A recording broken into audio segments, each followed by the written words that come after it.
You're at the Home Depot and you have no idea how to remove these things, the Packouts. It's really easy.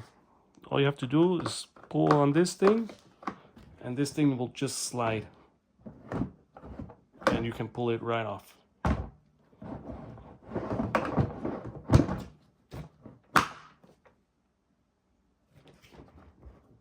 Pull it, you hold it,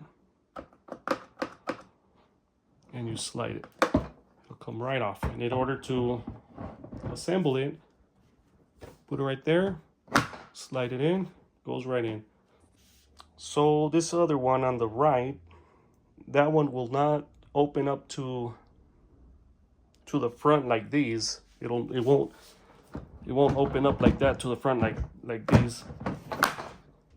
So if you got this big one, you can see the grooves right there.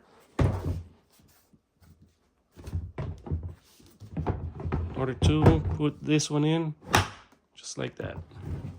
And in order to remove it, you pull up on this little thing and it slides right out.